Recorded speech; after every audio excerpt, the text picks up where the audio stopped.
Konsep art pertama dari Avengers Doomsday akhirnya dirilis dan di sini kita bisa ngelihat full. Nggak full sebenarnya tapi banyak banget karakter dengan penampilan yang bisa gua bilang ini paling akurat dari leak atau dari bocoran-bocoran yang udah mulai muncul dari kemarin-kemarin. Well, welcome to Breakdown Channel Universe guys. Jadi gue mau bahas, ini ada bukan trailer, tapi ini adalah konsep art yang baru aja dirilis sama Marvel Studios sama Kevin Feige di event Bilibili World yang ada di Shanghai. Dan ini langsung bikin heboh karena dari sini aja kita udah bisa ngelihat banyak banget potensi cerita yang bisa terjadi nanti di film Avengers Doomsday. Cuman dari konsep artnya aja. Makanya ini jadi menarik banget buat kita bahas. So, gak usah lama-lama lagi, langsung aja gue bakal breakdown semua dari visual-visual ini sebenarnya konten yapping gue. Namanya yapping first. So, jadi ya udahlah, gue bakal breakdown. Kita bakal lihat satu persatu apa yang mungkin bisa kita uncover dari sini. Bareng gue Rian, let's explore this universe.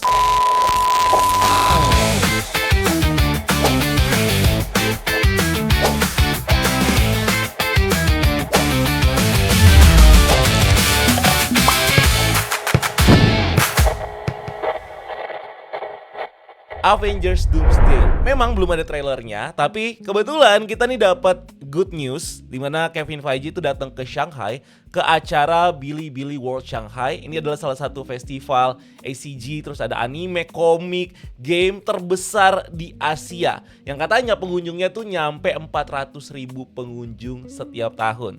Nah, Kevin Feige ini datang langsung untuk pertama kalinya ke sana. Ini dia buat munculin official concept art yang langsung bikin orang heboh lah. Ini ke official concept art dari Avengers Doomsday. Yang namanya concept art untuk film yang sebesar ini di Marvel itu bukan cuman bakal jadi concept art doang, tapi justru ini yang nantinya bakal jadi poster, bakal jadi pajangan segala macam yang bakal kalian incer. Karena dari Infinity War dulu, Endgame, bahkan dari Age of Ultron, Avengers yang pertama, konsep artnya aja itu udah dicetak dan dijual kemana-mana dan laku. Bahkan temen gue punya di wallnya dia. Dan ini salah satu yang gue juga pengen banget punya nih di wall gua nanti ya, bakal gua cetak nih kayaknya. Jadi bisa dibilang konsep art di Marvel tuh bukan cuma sekedar buat nunjukin bakal kayak gimana filmnya, karakter apa aja yang bakal dimunculin, kira-kira kalau mereka di fit in di dalam satu screen tuh bakal jadi gimana. Tapi ini bahkan jadi materi promosi juga buat filmnya. Nah, yang bikin konsep art ini tuh namanya adalah Andy Park. Dia ini mantan Director of Visual Development-nya Marvel Studios. Yang parahnya lagi, si Andy Park ini sebenarnya udah kena layoff dari bulan April 2026 lalu. Jadi dia udah nggak kerja di Marvel guys. Jadi waktu itu di bulan April 2026, Andy Park dan juga seluruh tim visual developmentnya Marvel itu kena layoff gara-gara ada efek cost cutting dari Disney guys. Tapi kalau katanya nih, Doomsday ini adalah film full terakhir yang dipimpin sama dia untuk mengerjakan visualnya gitu. Jadi ya ini film terakhir lah yang dikerjain visual artnya sama dia. Yang parahnya lagi adalah orangnya di cut off, tapi artnya tetap dipakai guys, dan bahkan dimunculin sebagai official di sini. Yang sebenarnya menurut gue ini apa ya, antara gue nggak bisa bilang ini miris juga, karena walaupun udah di layoff, karyanya tetap diakui dan mungkin dari situ juga tetap dapat royalti. Tapi maksudnya kalau udah lu layoff, ngapain lu pakai lagi gitu karyanya? Terus kalau misalnya emang lu pakai karyanya, kenapa lu layoff anjir? Kan kayak gitu ya konsepnya ya. Jadi emang agak miris juga nih sebenarnya si Marvel dan juga Andy Park ini. Pertanyaannya, kenapa Kevin Feige sampai bela-bela datang ke Bilibili World yang ada di Shanghai ini? Karena ini adalah salah satu teknik marketing, bahkan sampai merilis konsep art di event ini. Ini adalah salah satu strategi marketing yang dibikin sama Disney dan juga Marvel untuk nge-grab lagi market China yang emang udah, mereka nih bisa dibilang udah lose market China tuh udah lumayan lama. Dan padahal market China nih potensial banget, tapi mereka selalu nggak bisa nge-grab audiens yang banyak gitu di situ. Karena marketnya China tuh gede banget guys. Jadi ya kalau misalnya bisa win China, bahkan mereka bisa dapat double-nya pasar US sebenarnya. Oke, itu bagian eventnya lah ya. Tapi yang paling penting adalah kita mau lihat bagian gambarnya, kita mau lihat detailnya nih kayak gimana. So, dari sini kalau kita perhatiin lagi ya, kalau kita perhatiin lagi gambarnya di sini terbagi dari beberapa. Yang paling pasti, yang paling terlihat dan yang paling jelas di sini adalah gambar topengnya Dr. Doom yang secara jelas. Di sini bukan cuma topengnya, tapi juga ada tudungnya atau ada hoodie-nya. Topengnya udah pasti fix kayak gini, matanya udah fix berwarna kayak ada toska-toska hijau kayak gitu. Itu matanya RDJ. Dan topengnya shape-nya kayak gini, tudungnya kayak gitu. Jadi udah pasti bentuknya kayak gini. Karena emang dari konsep art gak bakal jauh-jauh beda guys. So ini bisa dibilang adalah konsep Dr. Doom pertama secara jelas yang dimunculin ke publik guys. Di sisi lain kita bisa ngeliat di sebelah kiri ada Steve Rogers, which is kita bakal bahas satu-satu. Terus ada Thor. Di sini Steve Rogers-nya megang Mjolnir guys. Terus ada Thor dengan Stormbreaker-nya, ada kilat-kilat warna ini ya, warna-warna merah orange gitu. Terus ada Scott Lang alias si Ant-Man, dan di bawahnya tuh ada tim Thunderbolt atau tim The New Avengers guys ya. Di sini ada Yelena di depan, terus ada Bucky juga, ada Red Guardian, US Agent, ada Ghost, dan di belakang ada Bob yang agak kecil banget nyempil nih dia di sini nih si Bob. Kita geser agak ke kanan, di sini tim lengkap ya, ada Reed Richards, ada Sue Storm, ada Ben Grimm, dan juga ada Johnny Storm atau Human Torch. Dan di sampingnya ini yang juga menarik, ada Shang-Chi, ada M'Baku, dan ada Shuri yang bagian kecil. Ini ditempatin di sini, gue juga masih bingung kenapa ya. Di bagian atas kita bisa ngelihat Joaquin Torres sama The New Captain America-nya kita nih guys ya. Ada si Anthony Mackie yang meranin sebagai Sam Wilson. Dan di sini kita bisa ngelihat dia masih pegang shield-nya Captain America. Dan yang paling penting itu kita menggeser ke bawah, ke tengah ini ada tim X-Men guys. Ini yang paling gokil, kita bisa ngelihat dari paling depannya aja itu udah langsung si Cyclops lengkap dengan baju yang komik akurat banget yang juga muncul di teaser waktu itu. Lengkap dengan kacamata visor yang warna kuning, dan di sini kita bisa ngelihat yang lain-lain ya. Di sini ada Beast, di sini Beast nggak pakai baju ya. Ini bisa dibilang shirtless pertama kalinya dia di live action ya. Kalau yang sebelumnya kita lihat dia muncul di The Marvels itu kan dia pakai baju lab ya. Kalau di sini dia benar-benar nggak pakai baju guys. Jadi benar kayak nunjukin bulu birunya sama torsonya dia. Untuk pertama kalinya kita bisa ngelihat monster si Beast ini kayak gini. Terus ada juga Magneto di belakangnya, dia yang diperanin sama Ian McKellen. Ini juga versi merah yang dipakai di trilogi ini ya, kostum yang versi merah yang dipakai di trilogi X-Men original. Terus ada Profesor X yang mainin sama Patrick Stewart. Ini dia kita bisa ngelihat di atas kursi roda silvernya dia. Ini bukan hover silver yang ada di Multiverse of Madness ya. Ini juga muncul di trailernya waktu itu. Dan di belakang ada ini nih, Nightcrawler yang agak turun sedikit, kita bisa ngelihat ini pakai kostum baru. Terus ada Gambit yang kelihatan paling belakang di situ. Ini juga keren banget Gambitnya. Dan ini diambil langsung dari Deadpool and Wolverine kayaknya ya. Kostumnya masih sama. Dan di depannya Gambit ini ada Mystic yang diperanin sama Rebecca Romijn. Dia di sini agak beda dengan desain rambut baru yang lebih pendek gitu. Tapi kelihatan keren sih. Kalau menurut gue di sini kelihatan keren. Dan di sini si Cyclops-nya itu udah ready banget, dan ada garis merah gini yang nunjukin kalau dia tuh udah ready banget buat nembak visornya dia. Dan yang paling penting di sini sebenarnya adalah satu karakter yang ngumpet, yaitu Loki yang muncul tepat di bawahnya Dr. Doom. Gila, dia di sini benar-benar diselipin di dead center guys, dia benar-benar di tengah banget, persis di bawahnya Dr. Doom. Jadi kayak nunjukin kalau dia tuh bakal jadi karakter yang penting banget guys. Nah, terakhir kan kita lihat tuh ada di season 2 Loki ya, dan dia di sini mengorbankan dirinya untuk menjadi anchor yang memegang atau yang menghubungkan semua multiverse. Dia menjadi God of Stories, dia menjadi jantungnya timeline.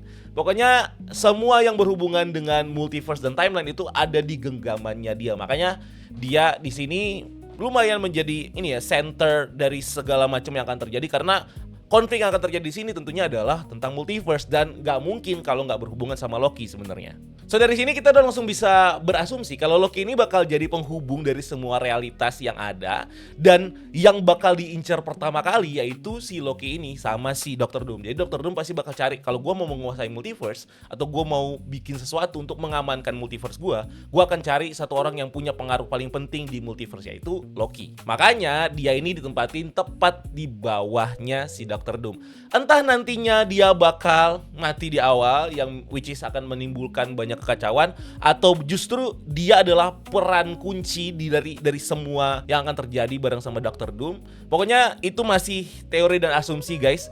Yang pasti dia nih, kemunculan dia ada di tengah sini itu sekaligus membantah kalau dia nih bakal punya peran ini ya. Banyak yang bilang waktu itu sebenarnya Loki ini bakal punya peran yang lebih minim gitu di Avengers Doomsday dan juga Secret Wars. Tapi dengan dia ditempatin di tengah kayak gini, walaupun ukurannya kecil, tapi ini udah nunjukin kalau dia tuh justru kayaknya bakal menjadi karakter yang paling krusial. Dia yang akan menentukan entah dia yang bakal mengumpulkan semua hero-hero ini, atau dia yang akan mengkoordinasi, atau dia yang akan mengirim pesan, atau apapun itu, atau dia yang bakal jadi awal dari segalanya ini. Itu udah pasti banget dia ini bakal menjadi sentral dari konflik yang akan dibawain di Avengers Doomsday ini. Oke, sekarang kita lihat yang detail-detailnya, dan yang paling menarik perhatian di sini adalah si Steve Rogers yang megang Mjolnir. Dia pakai kaos hitam, bewokan, gak pakai kaos Captain America, tapi dia pegang Mjolnir yang lagi retak. Nah, ini kita coba kita coba bahas dulu si karakter yang satu ini. Pertama, di sini Steve Rogers dia tampil dengan kaos, which is ini nunjukin kalau dia tuh tampil sebagai civilian ya. Dia pakai kaos hitam polos, terus nggak ada shield di tangannya, nggak ada apapun. Dia cuma megang Mjolnir dan Mjolnirnya juga retak.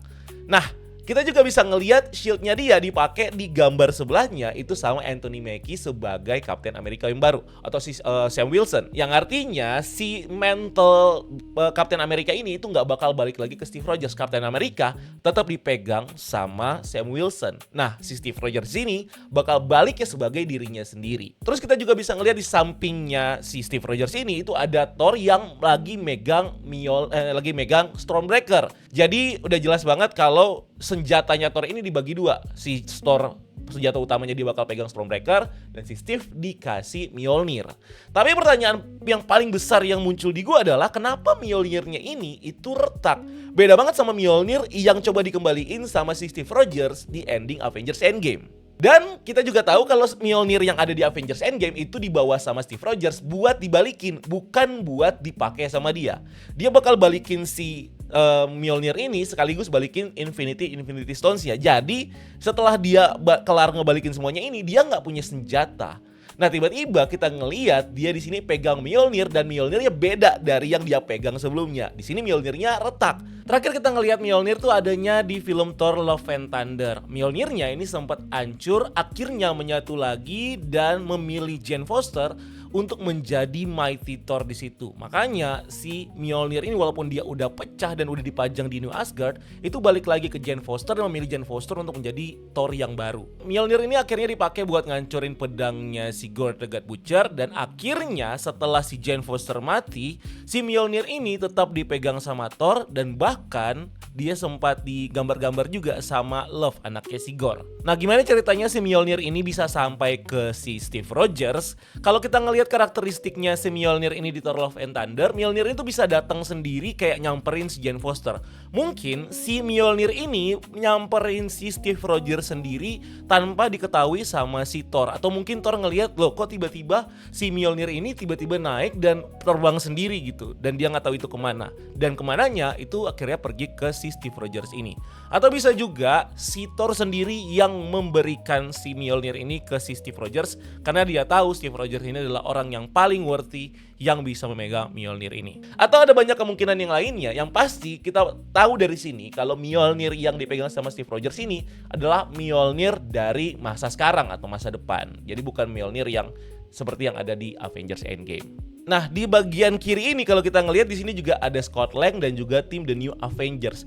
Yang artinya Scott Lang kayaknya bakal membantu atau bakal mengelompokkan diri sama si New Avengers ini. Dan kenapa si Steve Rogers ini ada di sebelah sini? Itu karena mungkin dia lebih nyaman untuk working bareng sama Bucky. Jadi Bucky itu kan udah menjadi pemimpin dari The New Avengers. Dan Steve Rogers datang-datang nggak mungkin dia mengambil kendali pimpinan dari tim yang udah dibikin sama si Bucky ini. Jadi si Steve Rogers justru mungkin bakal ikutan kerja sama tapi bukan mengambil kepemimpinan dari The New Avengers. Dan si Scott Lang juga mungkin gak bakal ikutan tergabung sebagai New Avengers karena dia adalah Avengers lama kan. Dia mungkin bakal lebih bersifat membawa namanya sendiri dan kayak jadi senior aja gitu. Mereka tuh bakal tetap look up sama orang-orang ini, termasuk sama Thor yang juga kayaknya bakal berkelompok sama tim The New Avengers. Jadi mereka tuh tim The New Avengers ini bakal punya power yang bisa dibilang luar biasa karena punya Steve Rogers itu dan juga punya Thor yang pasti powernya kan udah gede banget ya. Nah entah pokoknya mereka bakal bikin apa, tapi kita bakal ngeliat banyak dinamika dari scene yang ada di sebelah sini nih antara Thor, Scott Lang, Captain America dan tim The New Avengers, Yelena, terus ada di situ juga Bucky dan lain-lain. Ada Ghost dan yang paling menarik sebenarnya adalah Sentry. Tapi di sini Sentry-nya nggak pakai suit guys. Jadi apakah di sini Sentry-nya memang sengaja nggak pakai suit, which is ya dia menjaga kekuatannya dia. Yang pasti kalau misalnya dia nggak pakai suit, dia tuh bakal punya status kayak, kalau menurut gue itu dia bakal punya status kayak Hulk dulu. Hulk tuh kayak perlu di wake gitu kan untuk menjadi apa ya, semacam penyakit di dalam yang nantinya bakal menghancurkan gitu kan, karena Hulk tuh nggak bisa dikontrol waktu itu. Mungkin Sentry ini juga bakal dibikin kayak gitu. Jadi kayak si Bob bisa dibikin awake gitu kekuatannya yang nantinya dia bakal menjadi sesuatu yang ngerusuh lah di dalam timnya. Mungkin menurut gua. Nah, dari sebelah kiri ini gue udah bisa pastiin kalau ini tuh bakal punya scene banyak ya berinteraksi mereka. Nah, kalau kita pindah ke sebelahnya, ini tim Fantastic Four justru gabung sama Shang-Chi, gabung sama M'Baku dan Shuri, which is Black Panther, dan gabung sama Captain America dan Falcon-nya. Nah, ini juga menarik nih. Falcon kan punya tim Avengers-nya sendiri, which is tim Avengers-nya dia. Ya di sini cuman Shang-Chi dan juga Joaquin Torres. Nggak ada yang lain apa nih?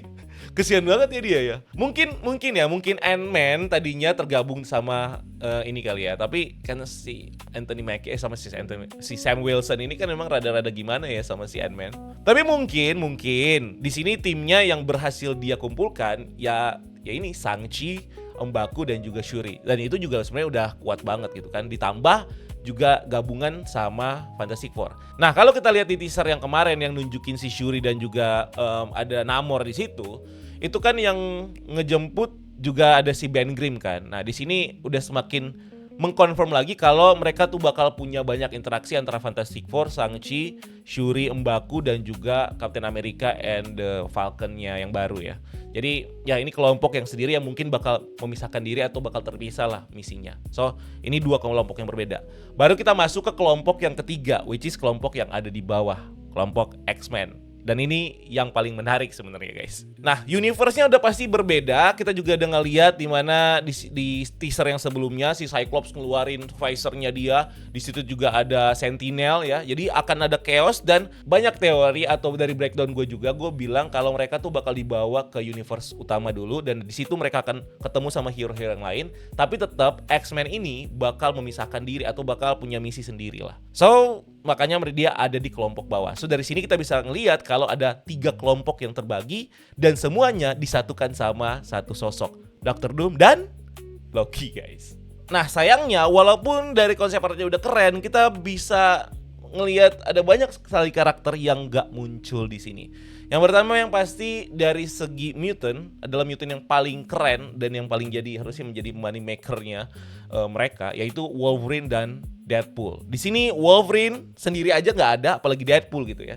Kenapa? Kalau menurut gua nggak ada karena mereka bakal bikin si Cyclops ini stand out dulu sebagai leader X-Men. Karena jujur ketika waktu ada interaksi atau misalnya di situ ada Cyclops dan ada Wolverine-nya lebih banyak nge-steal scene gitu loh.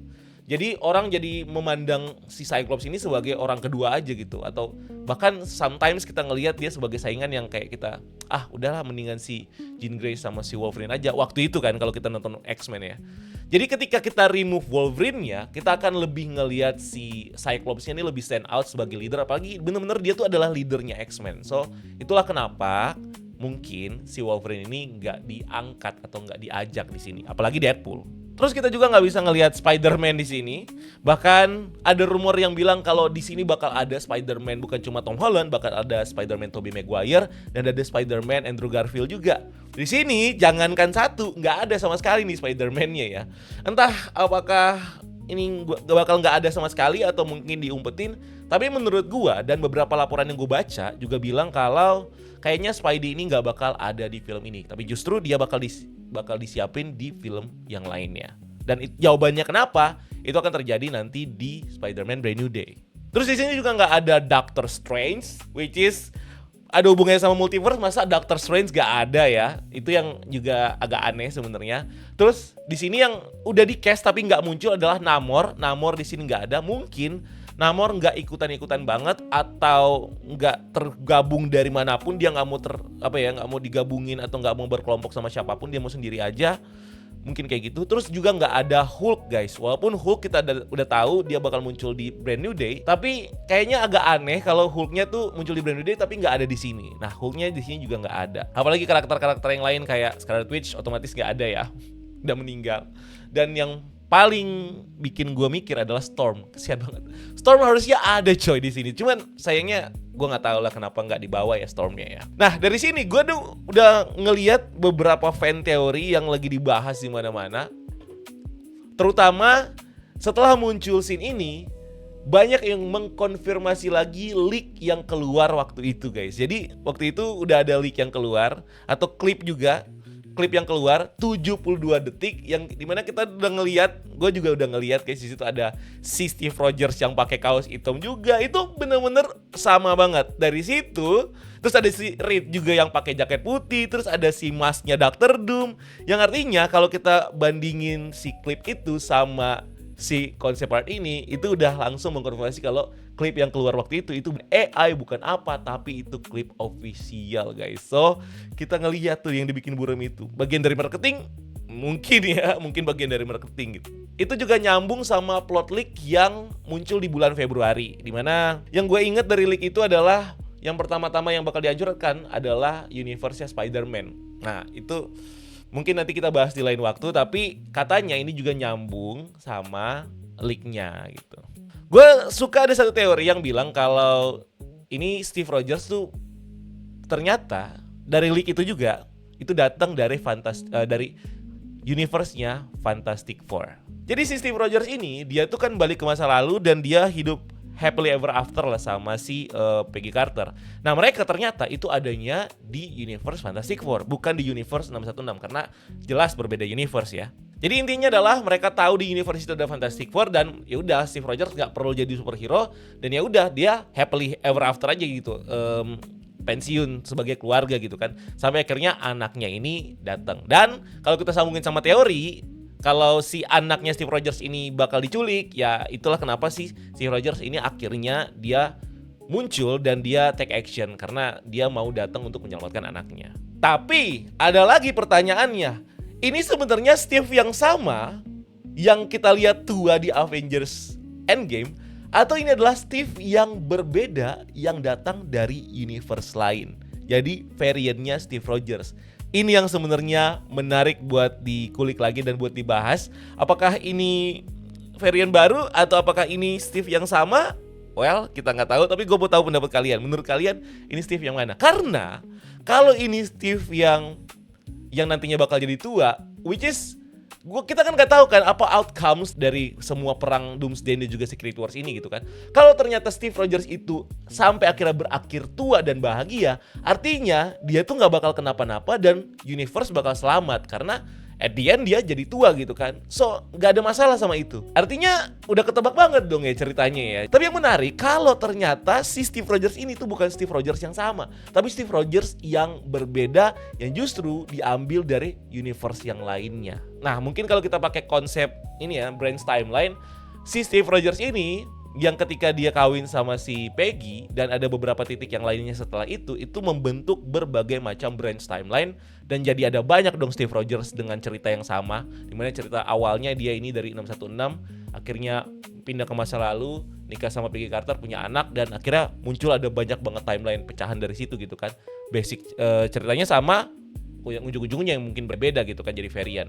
Nah mungkin si Steve Rogers ini diambil dari salah satu varian yang ada dari situ gitu. Well, sebenarnya dari salah satu konsep art ini walaupun udah banyak yang bisa kita kulik, tapi ada satu hal yang memang masih dibikin rahasia banget sama Marvel, yaitu apa yang akan dilakukan sama Doctor Doom. Kan banyak tuh teori yang bilang kalau Doctor Doom tuh bakal datang untuk menguasai multiverse. Terus juga dia mengambil power yang dipegang sama Loki. Terus juga dia ngerusak keseimbangan yang ditahan sama Loki dan lain-lain gitu kan. Ada banyak banget spekulasi tentang ini. Tapi lagi-lagi gue gak mau banyak spekulasi karena terlalu banyak kemungkinan. So, motifnya Dr. Doom apa itu masih kita save dulu, kita nggak bahas. Yang pasti, tapi kalau menurut kalian, kalau kalian punya teori, coba tumpahkan di kolom komentar. Kira-kira dia tuh mau ngapain. Dan dari satu ini aja kita nggak bisa banyak bahas gitu kan. Kecuali kalau dia akan ada hubungannya sama Loki, which is ya kita udah bahas tadi, Loki adalah sentral di sini. Dan mungkin kekuatannya atau kemampuannya itu diincer sama Dr. Doom. Atau justru kebalikannya, Loki menciptakan Dr. Doom. Who knows, itu everything can happen lah kayak gitu. Karena ya ini ada hubungannya sama multiverse dan Loki adalah sentralnya. Nah, beberapa karakter yang nggak muncul di sini kayak Spider-Man, kalau menurut gua itu jawabannya akan kita temukan nanti di Spider-Man Brand New Day. Kenapa dia nggak muncul di Doomsday ini? Itu akan dibahas di situ. Dan kalau menurut gua ini bakal jadi kayak film semacam Ant-Man and the Wasp dulu. Itu kayak mengisi waktu atau timeline ketika snapnya Thanos itu terjadi. Jadi kayak paralel gitu, atau bisa dibilang apa ya, semacam interquel dari apa yang terjadi di cerita di sisi yang lainnya.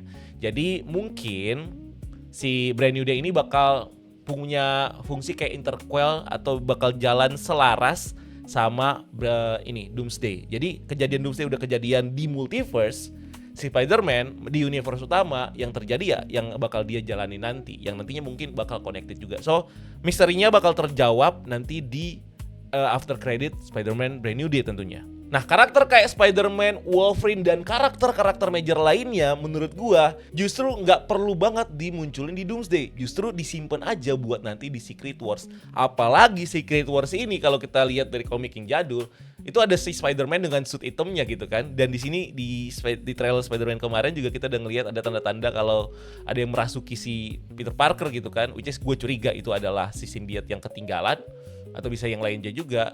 So mungkin nantinya di Avengers Secret Wars si Spider-Man ini atau si Spider-Man Tom Holland bakal benar-benar dapat kostum hitamnya dia, dan mungkin di situ juga kita bisa ngelihat nanti Spider-Man Tobey Maguire sama Spider-Man-nya Andrew Garfield bakal ikutan join juga. Plus sama si Wolverine, sama Deadpool, sama Storm juga, Doctor Strange, everything yang lebih krusial itu bakal muncul di Secret Wars. Ya sama lah kayak dulu Avengers Endgame sama Avengers Secret Wars. So, ya udahlah.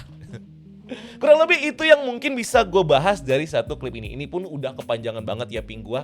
Udah gak tahu nih udah berapa lama. Yang pasti gue excited banget. Dan jangan lupa guys, ini tuh masih bisa dibilang jadi awal dari proses kita menuju ke trailernya yang nantinya bakal banyak yang udah bilang bakal dirilis di tanggal 25 Juli nanti, pas barengan sama San Diego Comic Con, dimana Marvel udah fix bakal punya panel di sana. So kita bakal expect tanggal 25 nanti kita bakal ngelihat trailer bener-bener yang bakal muncul, trailer Avengers Doomsday. Plus 25 Juli itu tanggal yang pas banget sebelum banget si Spider-Man Brand New Day nanti tayang. Jadi ketika Spider-Man Brand New Day tayang, kita bakal ngelihat trailernya bakal diputar di bioskop sebelum Spider-Man Brand New Day. Nanti di post credit scene Spider-Man Brand New Day juga bakal connect mungkin ke Doomsday. Jadi udah jadi keharusan banget mereka harus rilis si trailernya tanggal 25. Karena kalau menurut gue bakal terkoneksi lah antara trailer Doomsday dan juga ending dari Spider-Man Brand New Day. So kita lihat aja nanti bakal tayang mungkin di 25 Juli ya, nanti di panel Marvel di SDCC. Ini baru awal doang, so gue excited banget nungguin tanggal 25 nanti guys. Gimana menurut kalian? Kalau kalian punya teori atau apapun itu silahkan tuangkan semuanya di kolom komentar di bawah dan kita diskusi rame-rame. And thank you udah nonton video ini. Jangan lupa like video ini dan subscribe sebagai bentuk dukungan kalian buat channel ini. Cari kita juga di TikTok dan di Instagram karena kita juga bikin konten di sana. Dan jangan lupa lakukan satu kebaikan hari ini. See you on the next video. Gue Rian, until next time, keep exploring the multiverse.